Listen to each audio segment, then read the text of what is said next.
Sejarah pendudukan Jepang di Indonesia tentu saja mempunyai sisi terang dan sisi gelap. Terang dalam arti kata baik dan gelap dalam arti kata kelam.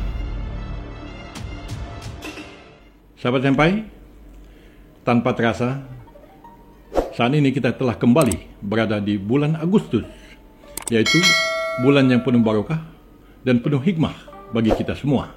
Tepat 78 tahun yang lalu, pada bulan ini, kita bangsa Indonesia berhasil meraih kemerdekaan kita. Sahabat senpai, saya berada di Taman Makam Pahlawan Kalibata. Tentu saja ini adalah tempat disemayamkannya para pahlawan dan para pejuang kita.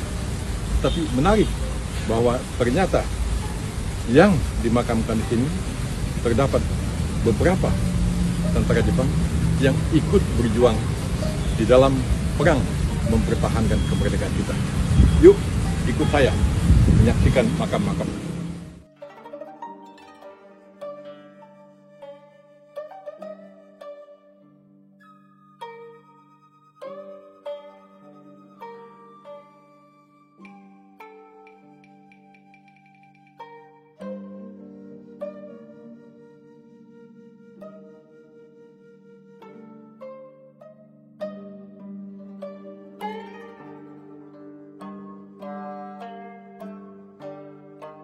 Kali ini, saya menayangkan tayangan yang berbeda dari tayangan-tayangan sebelumnya, yaitu tayangan yang secara khusus mengambil tema kemerdekaan Republik Indonesia.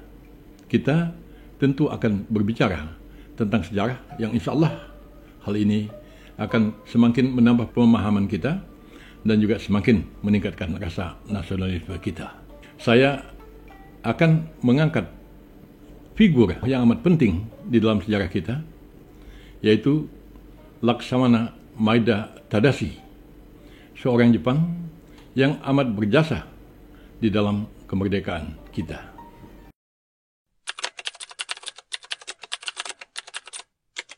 Sejarawan Jepang, Profesor Aiko Kurosawa, mengatakan bahwa memang banyak sisi-sisi gelap di dalam sejarah Jepang itu.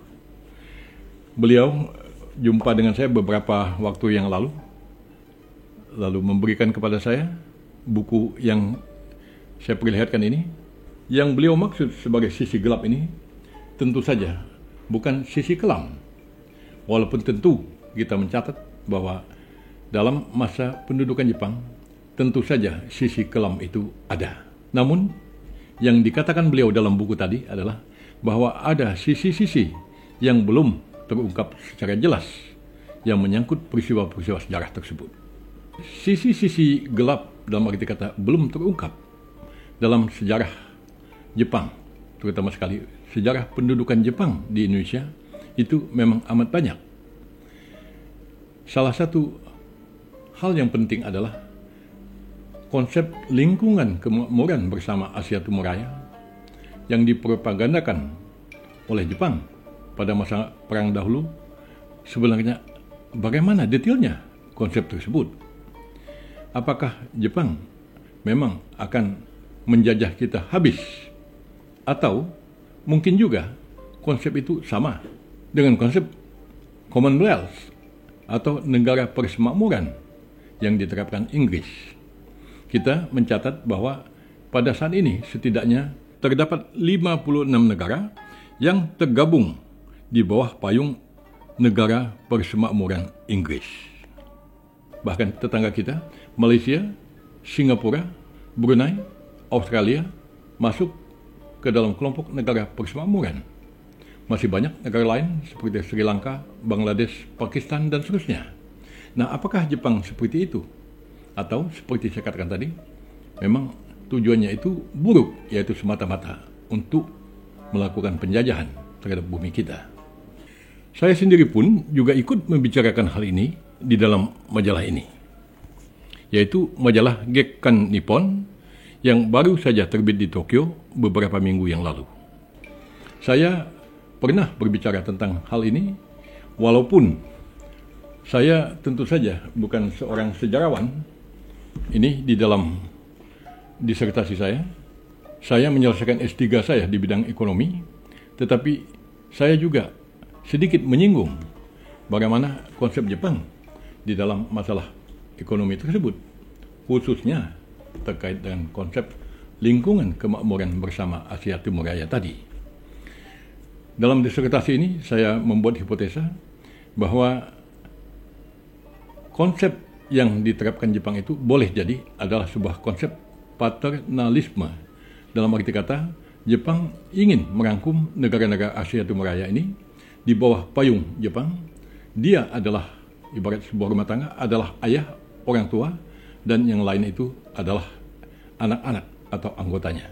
Tentu saja anak tidak akan mungkin diberikan posisi mengalahkan ayahnya, tetapi tentu juga sebagai anak kita tentu juga tidak harus selalu berpikir bahwa dia akan menjadi anak yang disiksa, dipukuli, ditaboki, dan seterusnya.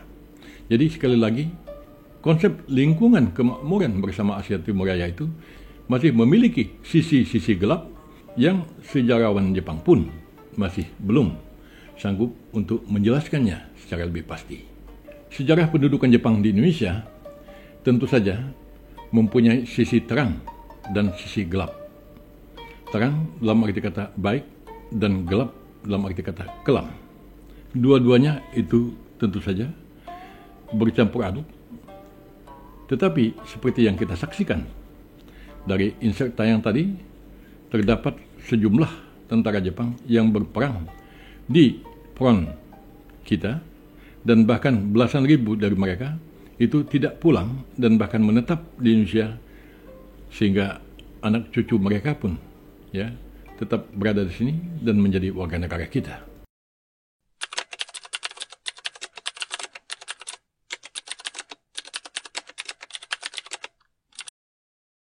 Kalau kita berbicara tentang sikap Jepang yang kadang kontradiktif, terutama sekali terhadap gerakan kemerdekaan kita dalam perlawanan terhadap sekutu, dalam hal ini Belanda, keadaan memang terkadang sulit dipahami.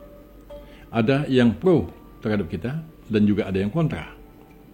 Pantas dicatat di sini, sejak kalah perang, Jepang segera menandatangani dan takluk kepada perjanjian Potsdam, di mana isinya itu adalah antara lain bahwa Jepang harus menjaga status quo terhadap seluruh wilayah yang didudukinya dan kemudian akan menyerahkan, dalam hal ini, Hindia Belanda kepada sekutu.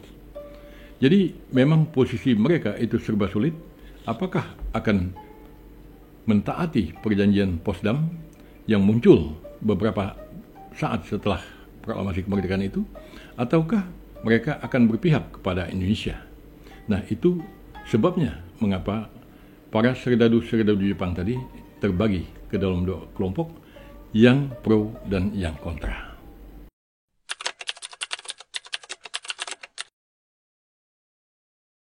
Dalam catatan sejarah, kita melihat bahwa pada tanggal 7 September tahun 1944, Kunio Kaiso, seorang petinggi militer Jepang, telah menjanjikan kemerdekaan kepada Republik Indonesia. Indonesia akan dimerdekakan pada suatu hari, kata beliau pada saat itu. Selanjutnya, pada tanggal 12 Agustus 1945, Bung Karno, termasuk juga Dr. Rajiman, dan beberapa petinggi kita lainnya diundang oleh Panglima Tentara tertinggi Jepang untuk wilayah selatan, yaitu Jenderal Terauchi. Terauchi mengundang Bung Karno untuk datang ke Dalat, Vietnam, dan menyampaikan bahwa Jepang akan memberikan kemerdekaan kepada Indonesia pada tanggal 24 Agustus 1945. Nah, hanya saja sayangnya, sebelum mencapai tanggal yang dijanjikan itu, Jepang telah lebih duluan ditimpa oleh bom atom di Hiroshima dan Nagasaki itu, sehingga Jepang menyerah kalah. Kita tentu mencatat berbagai peristiwa menarik sehubungan dengan hal tadi, antara lain adalah penculikan Bung Karno oleh para pemuda yang pada saat itu dibawa ke Rengas Dengklok, Bung Karno dipaksa oleh para pemuda untuk memproklamirkan kemerdekaan karena Jepang telah kalah. Nah, pada saat itu terjadi ketegangan antara Bung Karno dengan para pemuda karena Bung Karno tetap pada prinsip untuk memproklamirkan kemerdekaan Indonesia sesuai dengan tanggal yang dijanjikan Jepang tadi. Walhasil, kita memproklamirkan kemerdekaan kita pada tanggal 17 Agustus 1945 itu. Jauh di depan tadi, saya katakan meraih. Mengapa saya katakan meraih dan bukan merebut kemerdekaan kita? Karena kalau kita mau jujur dan melihat sejarah itu lebih jernih, maka yang terjadi pada saat kita memproklamirkan kemerdekaan itu adalah situasi sebagai berikut. Kita mencatat bahwa selama ratusan tahun kita dijajah oleh Belanda, kita melakukan perlawanan, tetapi kita tidak sanggup mengalahkan Belanda tersebut. Tiba-tiba saja, pada sekitar tahun 1942, Jepang ikut terlibat dalam perang yang disebut sebagai Perang Asia Timur Raya itu, dan Belanda dikalahkan oleh Jepang. Jadi pantas dicatat di sini, kita tidak mengalahkan Belanda sampai pada saat kita memproklamirkan kemerdekaan itu, melainkan Belanda dikalahkan oleh Jepang. Lalu pertanyaan berikutnya adalah, apakah kita mengalahkan Jepang? Jawabnya, sekali lagi, tidak. Karena fakta sejarah membuktikan bahwa Jepang itu kalah terhadap tentara sekutu. Jadi, dalam situasi apa kita memproklamirkan kemerdekaan itu? Sebenarnya, ya dalam suasana yang boleh dikatakan relatif vakum. Ya, pada saat Jepang telah kalah dalam perang, dan dalam masa menunggu kedatangan tentara sekutu itu, pada saat itulah kita memanfaatkan peluang kemerdekaan tersebut, yaitu dengan cara memproklamirkan kemerdekaan kita. Dan hal ini saya rasa jelas diakui di dalam dokumen sejarah kita, yaitu di dalam preambul Undang-Undang Dasar 1945, di mana dikatakan atas berkat rahmat Allah yang Maha Kuasa.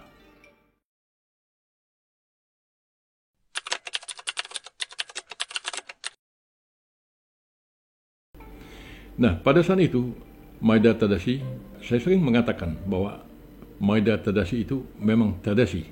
Tadashi itu dalam bahasa Jepang berarti benar, walaupun kanji Tadashi yang digunakan dalam penulisan nama dia adalah kanji yang lain.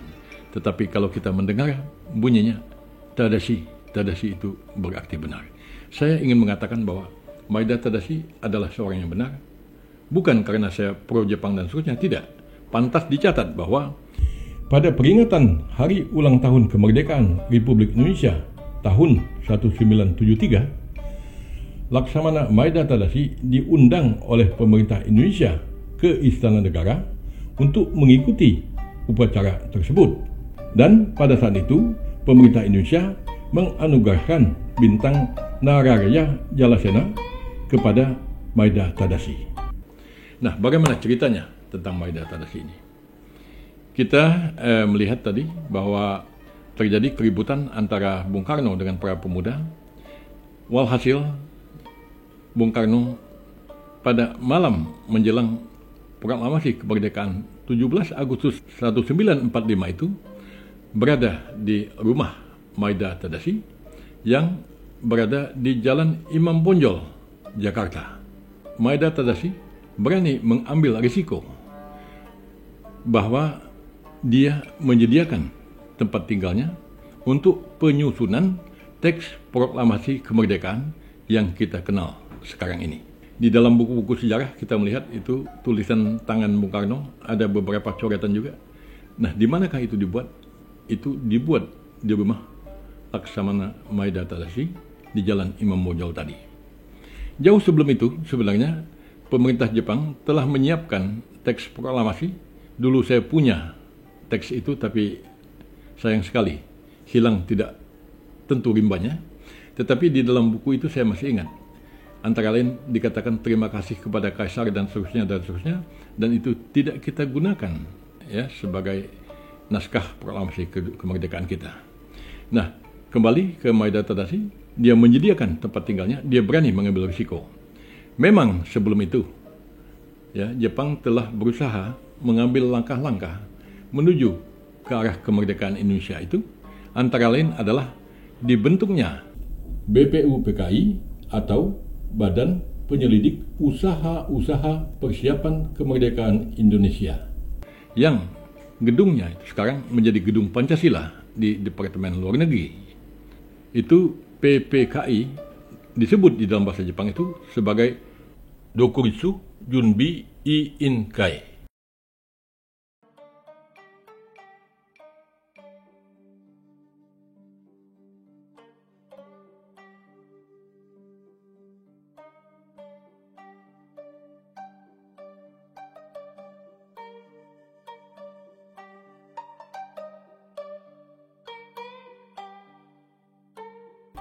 Ya, gedung PPKI tadi sekarang dikenal sebagai Gedung Kementerian Luar Negeri yang terletak di Jalan Pejambon di Jakarta. Jepang membentuk BPUPKI, Badan Penyelidik Usaha-Usaha Kemerdekaan Indonesia, yang kemudian dilanjutkan dengan PPKI. Jadi, Jepang memang telah bergerak untuk memberikan kemerdekaan kepada Indonesia. Seperti saya katakan, dengan kekalahan Jepang akibat bom atom di Hiroshima dan Nagasaki, maka situasi berubah.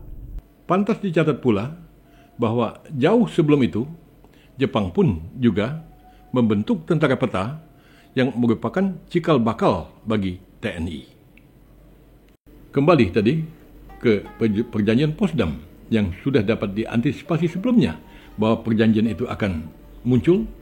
Maeda Tadashi dengan gagah perkasa memberikan kesempatan kepada Bung Karno dan kawan-kawan untuk menyusun teks proklamasi itu, dan yang lebih penting lagi dicatat di sini adalah bahwa Maeda Tadashi membiarkan proklamasi itu tetap berjalan. Kalau kita coba berpikir sedikit saja lebih dalam, jarak dari rumah Maeda Tadashi di Jalan Imam Bonjol itu ke Jalan Pegangsaan Timur 56 barangkali tidak mencapai 2 km jaraknya. Seandainya Maeda Tadashi mengatakan bahwa saya tidak pro kemerdekaan, besok saya akan pasang kawat berduri, siapa yang berani melewati jalan itu saya tembak, maka jalan ceritanya mungkin akan berbeda. Ini poin penting yang ingin saya sampaikan di sini. Nah, Maeda Tadashi membiarkan proklamasi itu berjalan, bukan saja menyediakan rumahnya, tetapi memang membiarkan segalanya terjadi ya sesuai dengan alur yang memang berlaku pada saat itu. Lalu apa risiko yang harus ditanggung oleh Maeda Tadashi? Di Indonesia, saya katakan sekali lagi, Maeda Tadashi mendapat bintang Naraya dari pemerintah Indonesia, tetapi di Jepang dia diadili di dalam pengadilan militer di Tokyo dan kemudian dipenjarakan. Menurut yang saya baca, keluar dari penjara itu Maeda Tadashi yang begitu besar hidup di dalam kemiskinan. Menurut penuturan Nakajima Shigetada, yaitu ajudan Maeda, saat tentara sekutu datang, yaitu Inggris, dia dan Maeda Tadashi dipenjarakan di penjara Glodok dan juga kemudian dipindahkan ke penjara Salemba. Mereka, menurut Nishijima, disiksa oleh tentara Inggris, dipukuli, dan bahkan, sampai kencing darah. Yang dipersoalkan oleh Inggris itu adalah pada teks proklamasi kemerdekaan kita, yaitu naskah aslinya, tertulis Jakarta 17 Agustus 05, bukan 45. 05 itu adalah tahun Jepang. Nishijima dan Maeda dipaksa oleh Inggris untuk mengakui bahwa proklamasi kemerdekaan Republik Indonesia itu adalah buatan Jepang. Tetapi, kata Nishijima, kami tetap bungkam dan tidak mau mengikuti Inggris untuk membuat pengakuan tersebut. Ini poin penting yang harus kita catat, bahwa sejarah pendudukan Jepang tentu ada sisi kelam dan juga ada sisi terangnya. Tetapi apa hikmah dari cerita tentang Maeda Tadashi ini? Disinilah pentingnya bahwa kita sebagai seorang pembuat keputusan ada kalanya bahkan harus berani menentang jalur yang lebih tinggi demi kita merasa bahwa apa yang kita ambil itu adalah baik dan benar. Walaupun risiko yang akan kita tanggung bisa saja seperti yang dialami oleh Maeda Tadashi tadi. Saya sebagai mantan Duta Besar Indonesia untuk Jepang mungkin dalam waktu dekat akan berbicara kepada pemerintah Jepang dan meneliti lebih lanjut bahwa sekiranya Maeda Tadashi itu memang dianggap sebagai pihak yang bersalah atau bahkan penjahat yang mengingkari garis Tokyo, maka mungkin pemerintah Jepang harus meralat kesimpulan itu, karena kita dapat membayangkan seandainya tidak ada Laksamana Maeda Tadashi dan seandainya Maeda Tadashi tidak berbuat seperti yang saya katakan tadi, apa citra bangsa Indonesia terhadap Jepang hari ini? Mungkin orang Indonesia akan mengatakan Jepang hanya berjanji dan mengingkarinya. Tetapi di sini jelas kita lihat bahwa janji resmi pemerintah Jepang saat itu yang tidak sanggup dipenuhi telah dilunasi, telah ditunaikan oleh Maeda Tadashi. Saya rasa pada momen-momen peringatan hari ulang tahun kemerdekaan saat ini, pantas kita untuk merenung kembali, belajar kembali, baik dalam hal meluruskan sejarah itu maupun juga mengambil hikmah-hikmah yang berguna bagi kehidupan kita. Sekian, terima kasih.